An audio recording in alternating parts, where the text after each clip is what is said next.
Hello everyone, स्वागत है आपके अपने यूट्यूब चैनल ऑनलाइन जीके जीस क्लासेस में। एनर्जी थोड़ा लो है, इसके पीछे रीजंस हैं कि सुबह से ही जो है थोड़ा तबीयत ख़राब था, लेकिन आप लोगों के लिए जो है वीडियो बनाना भी जो है ज़रूरी है, क्योंकि हम नहीं चाहते हैं कि मेरे वजह से जो है आपका पढ़ाई डिस्टर्ब हो। तो आपका आज का क्लास जो है क्लास 12th ज्योग्राफी का है और ये सेकंड पार्ट है। फर्स्ट पार्ट अगर आप नहीं देखे हैं तो जाकर देखिए, उसका लिंक जो है वीडियो के डिस्क्रिप्शन में है। और इसमें उसमें हमने 10 क्वेश्चन आपको याद करवाए हैं और इसमें भी 10 क्वेश्चन से जो हैं आपको हम याद करवाएंगे। यानी अगर आप वीडियो देखते हैं तो 10 क्वेश्चंस आपको आसानी से याद हो जाएंगे। इसी प्रकार हम आपको 100 जो है लघु उत्तरीय प्रश्न प्रोवाइड करेंगे और 25 से 30 जो है दीर्घ उत्तरीय यानी कि लॉन्ग क्वेश्चंस प्रोवाइड करेंगे। इन सभी का जो है पर्सनली जो है गेस पेपर जो है हम बनाकर तैयार कर चुके हैं, जो 2023 में एग्ज़ाम देंगे। जैसे कि जो आप देखे होंगे मार्केट में बिकता है जसपाल का या A1 का जो भी गेस पेपर होता है, उसी तरह का गेस पेपर है, ठीक है। और हम जो है इसको प्रिंट आउट नहीं करवा पाएँ, उसके पीछे आप सभी जानते हैं रीजंस क्या है। हम लोगों की आर्थिक स्थिति, क्योंकि प्रिंट आउट करवाने में पैसा ज़्यादा लगता है, उतना तो है नहीं मेरे पास, तो वो उसी कारण हम नहीं करवा पाए। लेकिन अगर आप लेना चाहते हैं, आपको करना क्या होगा, एक सब्जेक्ट के लिए जो है 101 रुपये पेमेंट करने होंगे। नंबर आपको दिया रहेगा जैसे कि 9608339424, ठीक है। इसी नंबर पे आपको 101 रुपये पेमेंट करने हैं एक सब्जेक्ट के लिए। हम लोगों के पास अभी आर्ट्स के लिए क्या क्या सब्जेक्ट है, तो हिस्ट्री है, ठीक है। उसके बाद जियोग्राफी है, जियोग्राफी की हम बात करें तो पॉलिटिकल साइंस है, ठीक है। पॉलिटिकल साइंस के बाद जो है हम लोगों के पास जो है एक साइकोलॉजी है। ये अगर इन्हीं में से कोई 4 सब्जेक्ट है, इन्हीं में से कोई 3 सब्जेक्ट है आपका, तो आप ले सकते हैं। एक सब्जेक्ट के लिए 101 रुपया लगता है, लेकिन अगर आप 3 सब्जेक्ट लेते हैं तो 303 रुपये की जगह जो है आपको 253 रुपया पेमेंट करना होता है, ठीक है। अब हम बातें करेंगे कि हिंदी इंग्लिश भी जो है आपको मिलता है। हिंदी इंग्लिश के लिए भी एक सब्जेक्ट के लिए जो है 101 रुपये है एक सब्जेक्ट के लिए। यानी कि अगर आप 5 सब्जेक्ट चाहते हैं तो 5 सब्जेक्ट के लिए पेमेंट 505 रुपया होता है, लेकिन आप अगर 405 रुपये भी करते हैं पेमेंट तो आपको दे दिया जाता है। इंटरेस्टेड लोग हैं वही लेंगे, वरना इसको छोड़ देंगे। अब हम बातें करेंगे पढ़ाई की। जैसे कि 11 नंबर में क्वेश्चन है, ओरिएंट एक्सप्रेस क्या है। तो ये क्वेश्चन को हिंदी में पूरा एक्सप्लेन जो है आपके नोट्स में किया हुआ होगा। जैसे ओरिएंट एक्सप्रेस जो है प्राचीन, जैसे पहले एक रेल हुआ करता था, ट्रेन हुआ करता था, जो CIWL कंपनी द्वारा 1883 में शुरू किया गया था, लेकिन ये 2009 में ही जो है ख़त्म हो गया, यानी कि बंद हो गया।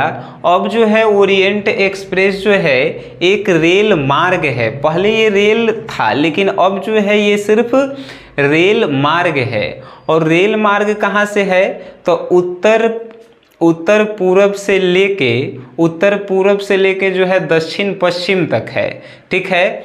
तो आप लोग इसको अगर आप पढ़ेंगे तो डिटेल्स में जो है आपको समझाया रहेगा नोट्स में, तो आप लोगों को ये याद हो गया कि ओरिएंट एक्सप्रेस क्या है। अब डेन्यूब जल मार्ग के महत्व का उल्लेख करें। तो डेन्यूब जल मार्ग जो है इसका महत्व क्या है, तो डेन्यूब जल मार्ग जो है यूरोप का जो है एक प्रमुख जल मार्ग है, जिसके सहारे जो है एक अंतःस्थलीय जल मार्ग है, जिसके सहारे विदेशों से जो है व्यापार होता है। विदेशों से व्यापार कहने का मतलब कि मक्का का जो है व्यापार होता है, और भी जो है बहुत चीज़ों का जो है वहाँ पे व्यापार जो है इसके माध्यम से होता है डेन्यूब जल मार्ग के। डेन्यूब जल मार्ग जो है काला सागर और राइन भूमध्य सागर को जो है आपस में जोड़ता है और व्यापार को आसान बनाता है। गेहूँ, मक्का, इमारती लकड़ी, ये सब जो है डेन्यूब जल मार्ग के द्वारा आसानी से जो है एक देश से दूसरे देश में जाते रहता है, इसीलिए इसका महत्व बढ़ गया है। अब आपसे तीसरा प्रश्न कि जल संभरण प्रबंधन क्या है। जल संभरण प्रबंधन क्या है, तो ये जो है एक प्रकार की ऐसा प्रबंधन है जिसके तहत बारिश के जलों को इकट्ठा करके खेतों का सिंचाई किया जाता है। ठीक है, जल संभरण प्रबंधन क्या है, तो जल संभरण प्रबंधन जो है एक प्रक्रिया है जिसके माध्यम से बारिश के जलों को इकट्ठा करके जो है रखा जाता है, किसके लिए, खेतों को पटाने के लिए। ठीक है, वही एक प्रक्रिया है। इसको अगर आप बढ़िया से समझना चाहते हैं तो वीडियो देखने के बाद नोट्स एक बार देखेंगे, आप कभी भी नहीं भूल पाएंगे। अब हम बात करेंगे नेक्स्ट कि भारत के 4 लौह अयस्क उत्पादक राज्यों के नाम बताइए। यानी कि भारत में ऐसे कौन से 4 राज्य हैं जो लोहा का उत्पादन करते हैं, लौह अयस्क का उत्पादन करते हैं। बड़ी आसान है, छत्तीसगढ़, गोवा, कर्नाटक, झारखंड, ये सभी जो हैं, छत्तीसगढ़, गोवा, कर्नाटक, झारखंड, ये सभी जो है क्या है, लौह उत्पादक जो है राज्य हैं। अब कुछ इसमें करने वाला था, एनर्जी लो है, मन लग रहा होगा, या हो सकता है कि आप लोग भी जो है बोरिंग हो रहे होंगे, फिर भी पढ़ाई तो करना है, कष्टे में पढ़ाई जो है बेहतर होता है। मानव भूगोल को परिभाषित करें। सबसे आसान प्रश्नों में से एक है कि मानव भूगोल को परिभाषित करें। तो अगर आप देखेंगे मानव भूगोल नोट्स में मेरा, तो एकदम आसान भाषा में लिखा हुआ है, हम पढ़ के एक बार आपको सुनाएंगे कि मानव की भूगोल की वह शाखा जिसके अंतर्गत मानव की उत्पत्ति से लेकर वर्तमान समय तक उसके पर्यावरण के साथ संबंधों का अध्ययन मानव भूगोल कहलाता है। कहे के मतलब है कि मानव का उत्पत्ति कैसे हुआ और वर्तमान समय में मानव जो है कैसे जीवन जी रहा है, इसी के बारे में जब अध्ययन करते हैं तो उसी को बोला जाता है मानव भूगोल। ठीक है, आप इसको जो है आसानी से याद कर सकते हैं। जन्म दर और मृत्यु दर में अंतर का है, तो जन्म दर और मृत्यु दर में अंतर आपको बताएंगे तो आपको मजाक ही लगेगा। जन्म दर क्या है, तो जन्म दर से जो है जनसंख्या बढ़ता है। मृत्यु दर से क्या है, तो मृत्यु दर से जनसंख्या घटता है। उसके बाद हम बात करें तो जन्म दर से क्या होता है, तो जन्म दर जो है 1000 बच्चे पे हर एक साल 1000 बच्चे में जो है जितना जन्म लेता है सब, 1000 में जितना बच जाता है सब, कहे कि मतलब कि 1000 जन्म लिया, 1000 में से जो है 100 गो मर गया, 9 गो जो है 900 बचा हुआ है, तो 900 जो है बच गया तो वो जो है जन्म दर कहलाएगा। आ मृत्यु दर का होता है तो 1000 जन्म लिया, ओकरा में से 100 गो मर गया, 900 बचल है, तो 100 गो मरा है तो 100 गो जो है मृत्यु दर कहलाएगा। ठीक है, यानी कि एक साल में 1000 बच्चे पे जितना मरता है वो मृत्यु दर, और जितना जीता है वो जो है जन्म दर कहलाता है। अंतर बड़ी आसानी से आप इसमें कर सकते हैं। उसके बाद है कि अंकीय विभाजक क्या है। अंकीय विभाजक क्या है, तो अंकीय विभाजक जो है सूचना और प्रौद्योगिकी का जो है एक असमान वितरण है। सूचना और प्रौद्योगिकी का जो है विभिन्न देशों में असमान रूप से वितरित किया गया है। जैसे कि स्पेस में जो है सूचना प्रसारण कर दिया जाता है, जगह जगह जो है वो जाकर वितरित हो जाता है, कहीं ज़्यादा जाता है कहीं कम जाता है, इसी को जो है अंकीय विभाजक कहा जाता है।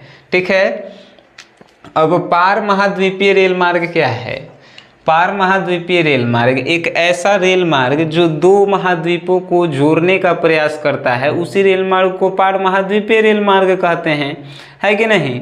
जैसे कि ट्रांस साइबेरियन, ये सब जो है पार महाद्वीपीय रेल मार्ग है।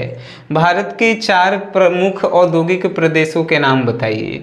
आप नहीं जानते हैं भारत के 4 प्रमुख औद्योगिक क्षेत्र, एगो मुंबई हो गया, मुंबई के साथ साथ हुगली हो गया, बेंगलोर हो गया, छोटा नागपुर हो गया, ये सब क्या है, भारत के औद्योगिक प्रदेश हैं।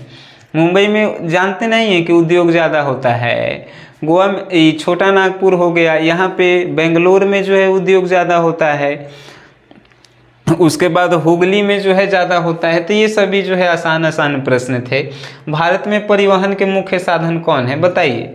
भारत में एक स्थान से दूसरे स्थान जाने के लिए कौन कौन साधन है। हवाई यात्रा है, जगह हेलीकॉप्टर या जहाज से आप एक स्थान से दूसरे स्थान जा सकते हैं। उसके बाद पनिया जहाज से भी जा सकते हैं, यानी कि क्या बोलते हैं, जल से भी, क्या बोलते हैं उसको यार, जल परिवहन से भी जो है हम लोग जा सकते हैं।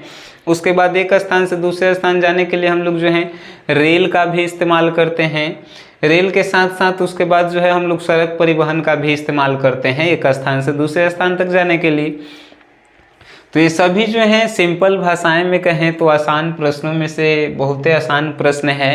और हम मेरा जहाँ तक रिक्वेस्ट है, कमाने के मकसद से नहीं, आपको सिखाने के मकसद से ये आपको ले लेना चाहिए। फिर भी आपके ऊपर डिपेंड करता है कि आप लेते हैं या नहीं लेते हैं, वो आपके ऊपर डिपेंड करता है। ठीक है, वीडियो देखे हैं, अच्छा लगा होगा तो इसे शेयर कीजिएगा। उसके वीडियो देखें उसके लिए धन्यवाद।